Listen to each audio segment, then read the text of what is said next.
Sergeant Bowe Bergdah is recovering at a military hospital in Germany.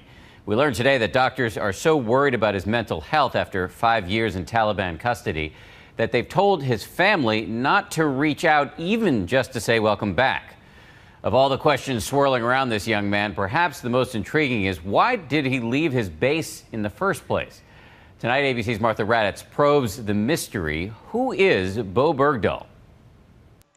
This is the Bowe Bergdah the world knows.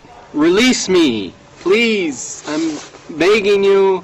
Pleading to the camera in proof-of-life videos released by the Taliban. But this is the Bowe Bergdah Sherry Horton knows, doing something he loved. He was a wonderful partner. All the girls enjoyed, dancing with him because he was so strong and steady.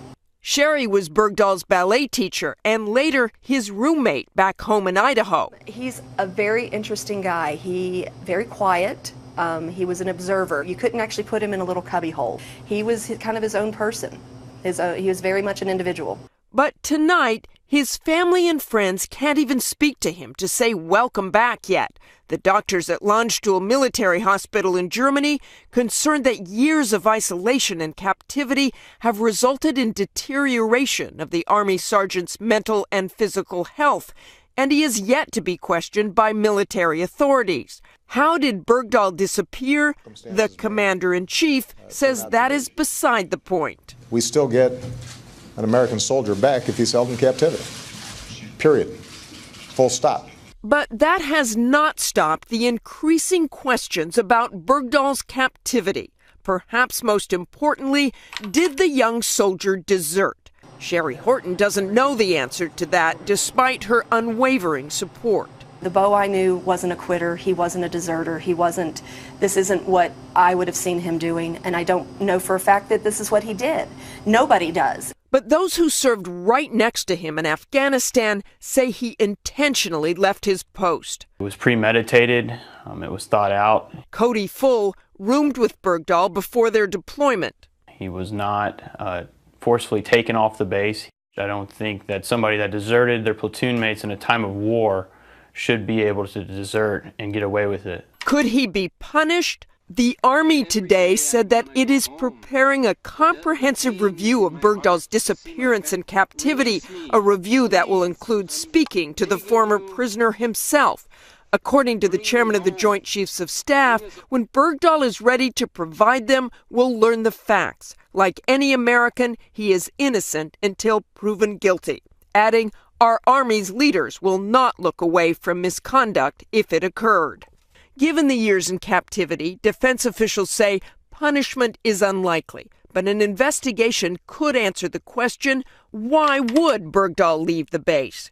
In the first hostage video, Bergdah was asked about soldiers who go AWOL or desert. They're deserting because they don't want to be here because they know that this is wrong and they just want to go home to their families.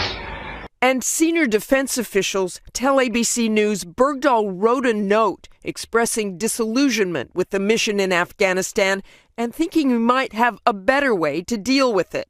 That naive idealism does not come as a surprise to those who knew him. I guess in his mind he was dissatisfied with the United States Army over there. There were times when it got to be a little much for him. He would go hike into the woods and just sit and meditate for an hour. And controversy continues to swirl about the deal, swapping Bergdah in exchange for 5 high-level Taliban prisoners held at Guantanamo, leaving many wondering, did President Obama make a bad deal? Good afternoon, everybody. Critics of the Bergdah deal say that President Obama gave up too much in return for Sergeant Bergdah. These Taliban operatives that we released from Guantanamo were not foot soldiers. We're talking about the deputy intel minister, the deputy defense minister, 2 governors, a provincial security chief. This was the top cadre of Taliban leaders, and I expect that they'll return to terrorism. The men arrived in Qatar to a hero's welcome, joined by their families. A Qatari official saying the only restriction placed on them, a ban from traveling outside of Qatar for a year.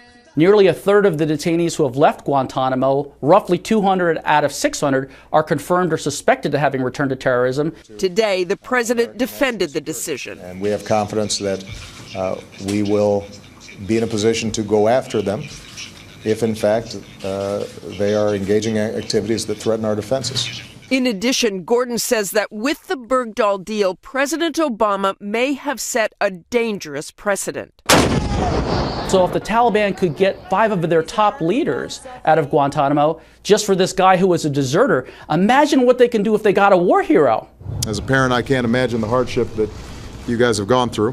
But for Bergdah's parents standing beside the president in the Rose Garden over the weekend, no effort seemed outside consideration. How far would a father go? His father, Bob, grew a beard and learned Pashto to connect with his son's captors. Assalamu alaikum. Even tweeting to a Taliban spokesman just before his son's release, "I am still working to free all Guantanamo prisoners." ABC News has learned that a video of Bergdah, which emerged earlier this year and seen only by the U.S. government, showed an increasingly frail and disengaged Bergdah.